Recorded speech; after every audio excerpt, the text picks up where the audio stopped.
चलिए एक बार फिर से विधानसभा की ओर आपको लेकर चलते हैं, क्योंकि अभी हर किसी की नजर उस पर टिकी है। कांग्रेस का विधानसभा घेराव, प्रदेश भर के कांग्रेसी कार्यकर्ता राजधानी जयपुर में जुट चुके हैं। सुबह से हम आपको तस्वीरें भी दिखा रहे हैं। सहकार भवन के पास कांग्रेसी जुट चुके हैं, क्योंकि उन्होंने पहले ही चेतावनी दे दी थी कि विधानसभा का घेराव करेंगे। कूच करने की भी उन्होंने कोशिश की, लेकिन पुलिस प्रशासन की तरफ से पुख्ता बंदोबस्त किए गए हैं, बैरिकेडिंग कर दी गई और अब बैरिकेडिंग पर चढ़ने का प्रयास किया जा रहा है। कांग्रेस कार्यकर्ता किस तरह से अब बैरिकेडिंग पर चढ़कर प्रयास कर रहे हैं कि वो आगे विधानसभा तक की बढ़े। वहीं पुलिस कार्यकर्ताओं को रोकने में जुटी हुई है, वाटर कैनन चलाने की तैयारी में है। पुलिस अगर नहीं मानी जाती बात पुलिस प्रशासन की तरफ से, तो फिर वाटर कैनन चलाया जाएगा। मंत्री अविनाश गहलोत द्वारा पूर्व पीएम इंदिरा गांधी पर टिप्पणी करने का विरोध है। कांग्रेस के 6 विधायकों को सदन से निलंबित करने का भी विरोध है। एक तरफ सकारात्मक बात होती है, एक तरफ कार्यवाही शुरू होती है, लेकिन फिर बाहर विधानसभा के अंदर भी गतिरोध है, विधानसभा के बाहर भी गतिरोध है। जरा देखिए तस्वीरें आप, किस तरीके से प्रदर्शन यहां पर करते नजर आ रहे। कुल मिलाकर यही कहेंगे कि सदन के अंदर जनता के मुद्दे गौण हो रहे हैं, जनता से जुड़ी हुई फाइट गौण हो रही है, और सदन के बाहर भी, यानी विधानसभा के बाहर भी जनता ही परेशान हो रही है इस लंबे जाम से। तो अब देखने वाली बात यह होगी कि कैसा फैसला लिया जाता है विधानसभा स्पीकर की तरफ से। और ऐसे में अब विपक्ष की तरफ से तो एक बड़ा रिएक्शन सामने आया कि सत्ता पक्ष हमें बात नहीं करने दे रही है। लेकिन मदन दिलावर से, शिक्षा मंत्री से हमारे पॉलिटिकल एडिटर योगेश शर्मा जब बात कर रहे थे, तो उन्होंने बड़ी बात कह दी कि इनके आपसी फूट है, नेता प्रतिपक्ष की कोई सुनता नहीं है, और जो जिनका निलंबन हो चुका है, जिन्होंने अपमान किया सदन का, वो उसे अपमान ही नहीं मानते। यानी आपसी फूट के चक्कर में एक दूसरे की बात ना मानना, और इसलिए संघर्ष जारी है।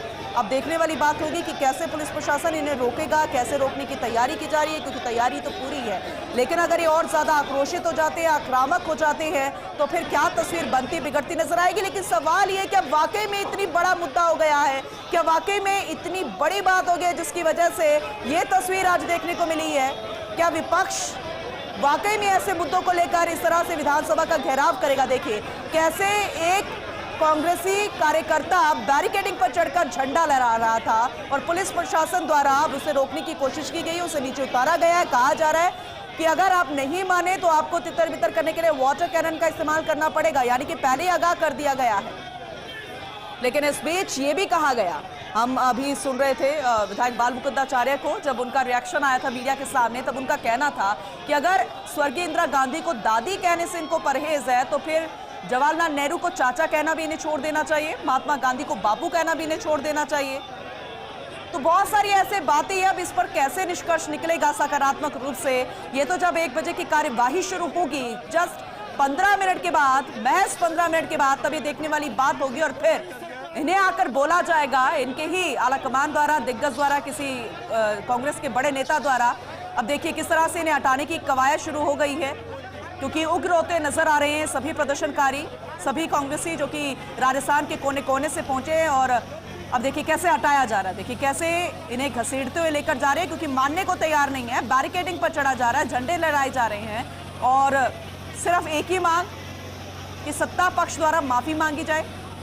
जो विपक्ष के विधायक जिनका निलंबन किया गया है, निलंबित जिन्हें किया गया, उनका बहाल किया जाए। बहुत सारी ऐसी बातें अब धीरे धीरे निकल कर आ रही है, चंद 2 मुद्दों को लेकर, जो किसी भी लिहाज से ठीक नहीं, क्योंकि विधानसभा के बाहर जनता ही परेशान हो रही है इस जाम की वजह से, और विधानसभा के अंदर भी जनता के मुद्दे ही गौण हो रहे हैं। तो जनता की गाड़ी कमाई किस तरह से यहां पर लगती नजर आ रही है, यह देखने वाली बात होगी।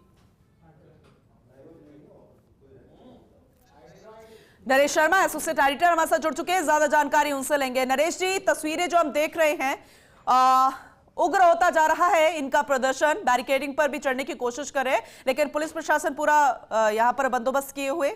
लेकिन अभी क्या लगता है, स्थिति बिगड़ती नजर आ रही है क्या? देखिए, अभी लगातार जो कांग्रेस के कार्यकर्ता है वो प्रदर्शन कर रहे हैं, और बैरिकेडिंग के उस तरफ कार्यकर्ता है, और दूसरी तरफ विधानसभा की तरफ जो रास्ता जाता है, वहाँ पे पुलिस मुस्तैदी से खड़ी है। अब पहले यहाँ भाषण हुए नेताओं के, उसके बाद जैसा इन्होंने आह्वान किया था विधानसभा घेराव का, तो विधानसभा की तरफ बढ़ने की कोशिश कर रहे हैं कांग्रेस के कार्यकर्ता, लेकिन पुलिस ने त्रिस्तरीय बैरिकेडिंग कर रखी है। इन कार्यकर्ताओं को रोकने की कोशिश कर रही है। हालांकि कार्यकर्ता भी पूरा यहाँ कह रहे हैं, अपना जोश दिखा रहे हैं, बैरिकेडिंग के ऊपर से लांग कर आगे बढ़ने की कोशिश कर रहे हैं, बैरिकेडिंग को भी तोड़ने की कोशिश कर रहे हैं। जी। अभी तक जो पुलिस है वो आह्वान कर रही है और उनको शांतिपूर्ण तरीके से अपना प्रदर्शन करने के लिए अपील कर रही है कि आप प्रदर्शन करिए, शांतिपूर्ण तरीके से करिए। और लेकिन अगर इसके बाद अगर और प्रदर्शन उग्र होता है तो पुलिस की उसकी भी तैयारी है, क्योंकि विधानसभा की तरफ जो रास्ता जाता है उसको बैरिकेडिंग से पूरी तरह बंद किया हुआ है। इसके अलावा यहाँ वाटर कैनन जो की गाड़ियां है वो खड़ी है, अगर जरूरत पड़ेगी तो पहले पानी की तेज बौछार की जाएगी, उसके बाद भी स्थिति नियंत्रण में नहीं होती है तो संभव है आंसू गैस जो है। लेकिन नरेश जी, ऐसा लग रहा है कि कांग्रेस बस मुद्दा ढूंढ रही थी, सभी कार्यकर्ता और ये जो प्रदर्शनकारी के रूप में हमें नजर आ रहे हैं वो कोई ना कोई ऐसा मुद्दा ढूंढ रहे थे जिसकी वजह से वो ये माहौल खड़ा कर सके और विपक्ष मजबूत नजर आ सके। लेकिन यहाँ तो एकजुट नजर आ रहे हैं, लेकिन विधानसभा के अंदर अब बड़ा सवाल खड़ा हो गया कि विपक्ष एकजुट नहीं है और इसलिए स्थिति बनती नजर आ रही है, एक दूसरे की बात नहीं मानी जा रही है। नरेश जी देखिए, जहाँ तक मुद्दे की बात करें तो चूंकि मंत्री अविनाश गहलोत का जो बयान था प्रश्नकाल के दौरान और इंदिरा गांधी को लेके, वो बयान नहीं अपने आप में कांग्रेस को मुद्दा दे दिया। जी जी। वरना कांग्रेस जो है इतना बड़ा एक जो कह सकते हैं प्रदर्शन करने की तैयारी में नहीं थी, लेकिन सदन के अंदर 3 दिन से धरना है और अब सदन के बाहर जो है वो प्रदर्शन किया जा रहा है। तो अपने आप में कह सकते हैं कि एक मंत्री के बयान ने ही कांग्रेस पे मुद्दा दिया है, कांग्रेस को मुद्दा तलाशने की जरूरत नहीं पड़ी। नरेश जी, क्या वाकई में इतना बड़ा मुद्दा था कि विधानसभा को घेरने तक की नौबत आ जाए और सदन के अंदर इतने दिन से धरना प्रदर्शन तक जारी रख दिया जाए? देखिए, जब सदन की कार्रवाई होती है तो किस मुद्दे पर कहाँ बहस हो जाती है, कहाँ गतिरोध हो जाता है, ये कहना मुश्किल होता है। जी जी। और हमेशा जब भी इस तरह के गतिरोध हुए हैं वो किसी न किसी बयान को लेके हुए हैं। इससे पहले भी हमने देखा है कि धरने प्रदर्शन पहले भी विधानसभा में रहे हैं, चाहे विपक्ष में कोई भी हो, पहले भी रात को गुजारी है यहाँ विधायकों ने।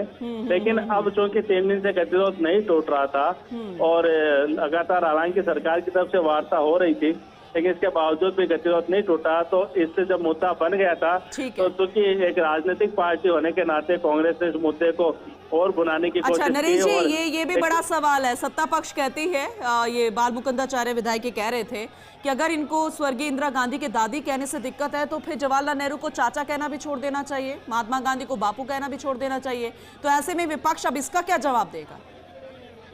देखिए, ये अपने अपने मत हो सकते हैं, लेकिन सदन की जो कार्रवाई होती है उस कार्रवाई की अपनी एक परंपरा होती है। सदन के बाहर जब राजनीतिक सभाएं होती है, जब आंदोलन होते हैं तो टीका टिप्पणी होती रहती है और जब सदन में भी जब कोई डिबेट हो तब जरूर टीका टिप्पणी होती है।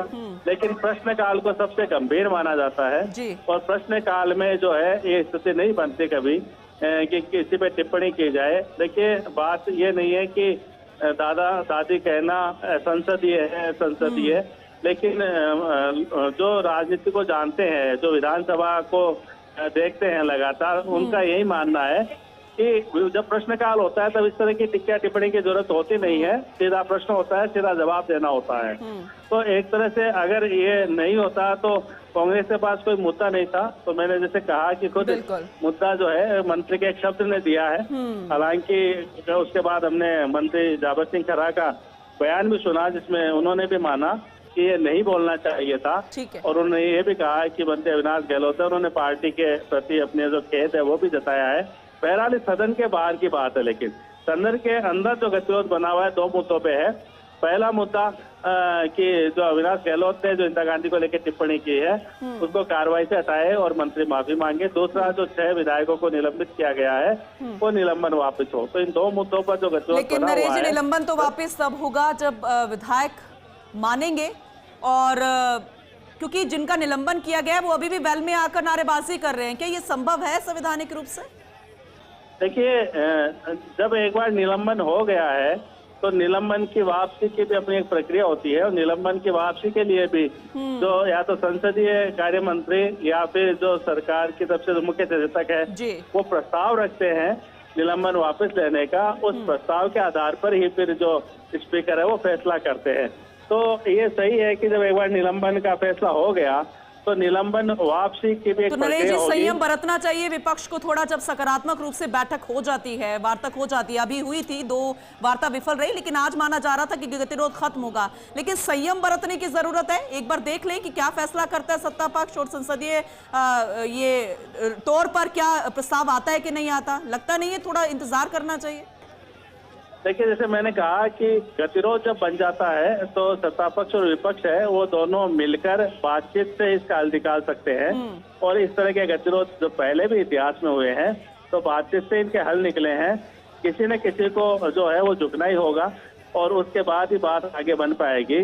और देखिए, जब निलंबन वापसी की भी एक प्रक्रिया, जैसे मैंने कहा, तो उस निलंबन वापसी की प्रक्रिया अपनाने के लिए क्या राय बनती है, ये पहले स्पीकर के चैम्बर में ऐसे चर्चा हुई थी, हमारे साथ ही जानकारी दे रहे थे वो तब, और उसके बाद भी लगातार ये रणनीति बनती है कि कौन प्रस्ताव रखेगा, किस तरह से प्रस्ताव रखा जाएगा, कैसे निलंबन वापस होगा। वो सहमति बनने के बाद ही सदन की कार्रवाई आगे बढ़ती है। ठीक है, विधानसभा स्पीकर द्वारा क्या फैसला लिया जाएगा ये तो देखने वाली बात होगी, क्योंकि चंद मिनट के बाद कार्यवाही शुरू होने वाली। नरेश जी, बस आखिरी सवाल आपसे ये है, एक बार स्थिति बता दीजिए, कौन सा रूट ऐसा है जहां पर आम जन को दिक्कत आ सकती है इस जाम की वजह से? देखिए, सहकार भवन की तरफ से अगर कोई टोंक रोड की तरफ जाना चाहे, विधानसभा की तरफ जाना चाहे, जो 22 गोदाम सर्किल से, तो वो रूट अभी बंद है क्योंकि बैरिकेडिंग की हुई है। कांग्रेस के कार्यकर्ता वहां जाने की कोशिश करेंगे, पुलिस उनको रोकने के लिए मुस्तैद है। तो जो सहकार मार्ग की तरफ जो 22 गोदाम सर्किल की तरफ से अगर विधानसभा की तरफ जाए या लक्ष्मी मंदिर की तरफ जाए तो उनको परेशानी हो सकती है। तो इधर आने से अभी लोगों को बचना चाहिए। ठीक है, ये दर्शकों तक हम जानकारी देंगे आपके जरिए, आप नजर बना के रखिए, क्योंकि तस्वीरें भी दिखा रहे हैं नरेश जी। अपडेट हम आपसे लेते रहेंगे और विधानसभा में बस अब चंद मिनट के बाद कार्यवाही एक बार फिर से शुरू होगी। उम्मीद करते हैं कि सकारात्मक रूप से सार्थक चर्चा हो, जो गतिरोध चल रहा है, जो फाइट सत्ता पक्ष और विपक्ष के बीच में चल रही है, वो खत्म हो और जनता की लड़ाई लड़ते ये दोनों ही नजर आए। बहुत शुक्रिया नरेश जी। योगेश जी, आपका भी शुक्रिया।